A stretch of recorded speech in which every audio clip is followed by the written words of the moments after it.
तो नमस्कार दोस्तों, कैसे हैं आप सब लोग। उम्मीद करता हूं स्वस्थ होंगे, व्यस्त होंगे, जबरदस्त होंगे। तो साथियों, बात करेंगे टेट प्रकरण को लेकर के।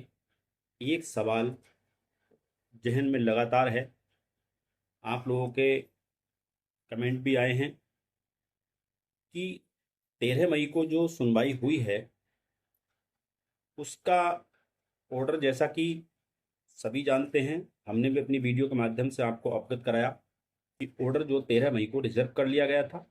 और ये ऑर्डर जो वेबसाइट पर भी आप देख सकते हैं, सुप्रीम कोर्ट के जाके जब जजमेंट में जाएंगे तो जजमेंट में आप 13 मई का ऑर्डर पे क्लिक करेंगे तो आपको दिखेगा कि उसमें यही ऑर्डर है कि 13 मई को जो है सुनवाई के बाद, काउंसिल को सुनने के बाद जो है ऑर्डर को रिजर्व कर लिया गया, सुरक्षित कर लिया गया फैसला। तो आखिर ये जो ऑर्डर रिजर्व कर लिया गया है, ये आखिर पब्लिश कब होगा, ये ऑर्डर जो है रिलीज कब होगा। तो एक तो ये चीज़ है, या अभी तक ये क्यों नहीं रिलीज हुआ है। और उसके अलावा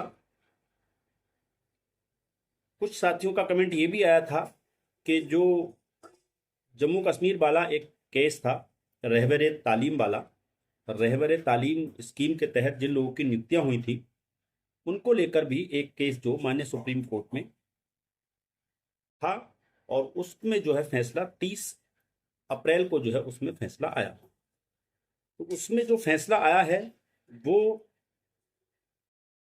जो उस स्कीम के तहत रहबरे तालीम यानी RET के तहत जो शिक्षक जो हैं नियुक्त हुए हैं, और 28/8/2010 से पहले जो शिक्षक हैं उनको जो है टेट से उसमें छूट दे दी गई है, यानी उनको टेट करने की जरूरत नहीं है, ऐसी उस ऑर्डर में स्पष्ट रूप से कहा गया है। तो सवाल ये बन रहा है कि जब देश एक है, संविधान एक है, तो आखिर ये ऑर्डर डिफरेंट क्यों। क्योंकि 1 सितंबर 2025 का जो ऑर्डर है वो ये कहता है कि जितने भी इन सर्विस टीचर हैं, चाहे वो RTE एक्ट से पहले नियुक्त हुए या बाद में नियुक्त हुए, सभी को 2 साल के अंदर टेट क्वालिफाई करना होगा, यानी 1 सितंबर 2027 तक टेट क्वालिफाई करना होगा। छूट केवल उनको दी गई जो लोग 5 वर्ष से जिनकी सेवा कम बची हुई। तो आखिर ये मैटर एक है, संविधान एक है, नियम कानून सब एक हैं। तो आखिर जम्मू कश्मीर में रहबरे तालीम में जो शिक्षक नियुक्त हुए 2010 से पहले, उनको छूट दे दी गई, और 1 सितंबर 2025 में छूट नहीं दी गई RTE से पहले। तो इस पर भी बात करेंगे। और साथ ही जो अभी 22 तारीख में ऑनरेबल जस्टिस दीपांकर दत्ता जी की बेंच में ही जो महत्वपूर्ण केस है त्रिपुरा का, Tripura state of Tripura versus Sajaldev and अन्य वाला केस जो है, उसको लेकर भी 22 तारीख में सुनवाई होने वाली है। तो क्या जो 22 तारीख में सुनवाई होने जा रही है उसके जो फैसला आएगा, क्या वो भी कहीं ना कहीं हमारे जो टेट रिव्यू में जो फैसला रिलीज होगा या जो फैसला लिखा जाएगा उस पर अपना प्रभाव छोड़ेगा। ये कई सवाल आप लोगों के मन में और कहीं ना कहीं हमारे मन में भी हैं। तो इन्हीं सब पर आपके साथ इस वीडियो के माध्यम से चर्चा करेंगे। निवेदन है वीडियो में अंत तक बने रहें। आप सभी साथियों का स्वागत है आपके चैनल गेट सॉल्यूशन में।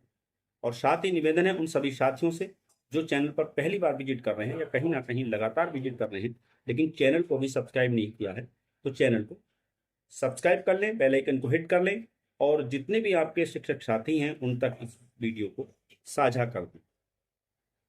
तो साथियों, आप सभी जानते हैं 1 सितंबर 2025 में जो आदेश आया उसमें देश भर से 46 रिव्यू पिटीशन लगे, और उन रिव्यू पिटीशन में बहुत लंबे इंतजार के बाद 13 मई को ओपन हियरिंग हुई, यानी ओरल हियरिंग हुई, ओपन कोर्ट में सुनवाई हुई। और उस सुनवाई के दौरान माननीय सर्वोच्च न्यायालय को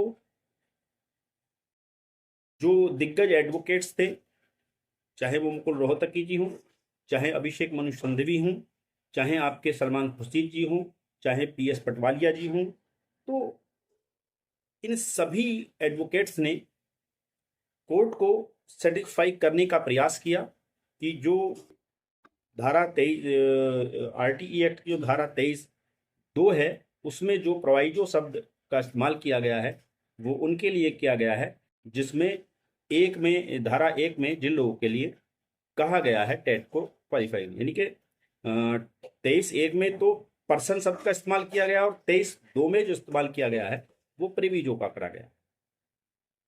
तो प्रोवाइजो का जो अर्थ निकाला जा रहा है वो निकाला जा रहा है जो इन सर्विस टीचर हैं उनसे।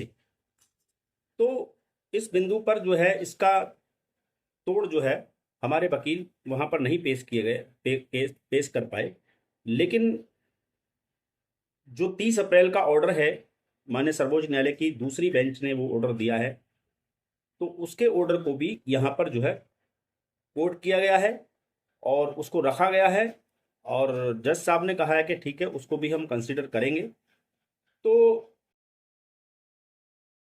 सवाल यही बनता है कि सुप्रीम कोर्ट की एक बेंच तो 2010 से पहले नियुक्त शिक्षकों को छूट दे रही है टेट से, और ऑनरेबल जस्टिस दीपांकर दत्ता वाली जो बेंच है वो छूट नहीं दे रही है, जैसा कि रिव्यू की सुनवाई से भी स्पष्ट लग रहा है। अब सवाल है कि आखिर फैसला अभी तक रिलीज क्यों नहीं हुआ। तो फैसला रिलीज होने के लिए जब फैसला सुरक्षित हो जाता है तो उसमें कोई टाइम बाउंडेशन नहीं है कि वो कब तक आएगा। वो 1 महीने में भी आ सकता, 2 महीने में भी आ सकता, 3 महीने में भी आ सकता। मोस्टली जो है वो 90 दिन के अंदर अंदर आ जाता है। लेकिन इसमें मामला दूसरा है, क्योंकि अभी जो मामला है त्रिपुरा वाला वो भी अभी 22 मई को सुना जाना है। 15 मई को डेट लगी हुई थी, उसमें उसकी सुनवाई नहीं हुई। अब 22 मई को उसकी सुनवाई होनी है। तो अगर 22 मई को सुनवाई के दौरान, जैसा कि जम्मू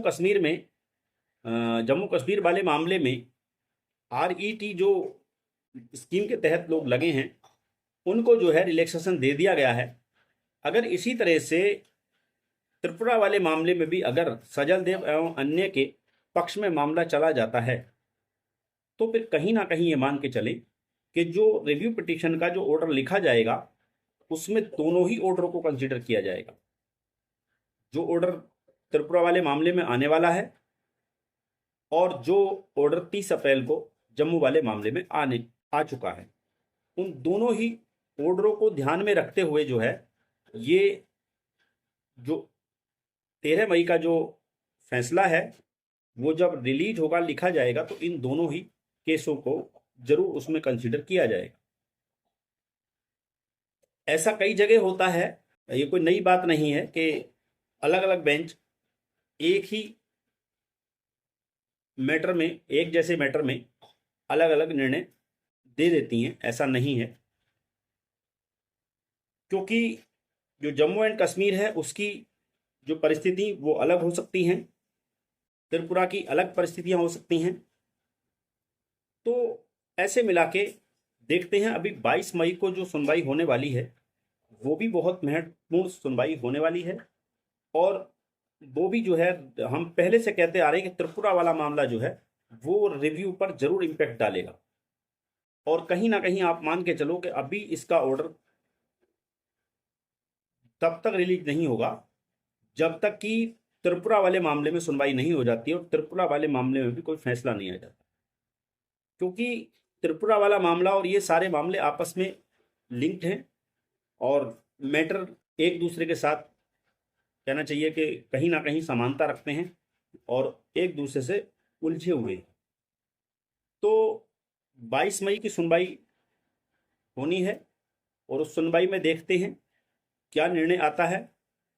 अगर मामला सजल देव एवं अन्य के पक्ष में जाता है तो निश्चित मानिए कि आपके रिव्यू में उसको जरूर कंसिडर किया जाएगा और आपको उसका जब ऑर्डर लिखा जाएगा तो आपको उसमें फायदा जरूर मिलने वाला है। ऐसी एक आकलन बन रहा है जिस आकलन को हमने आपके सामने साझा किया है। आगे भी कोई अपडेट होगी इस मामले को लेकर के, उसको लेकर के फिर आपके बीच उपस्थित रहेंगे।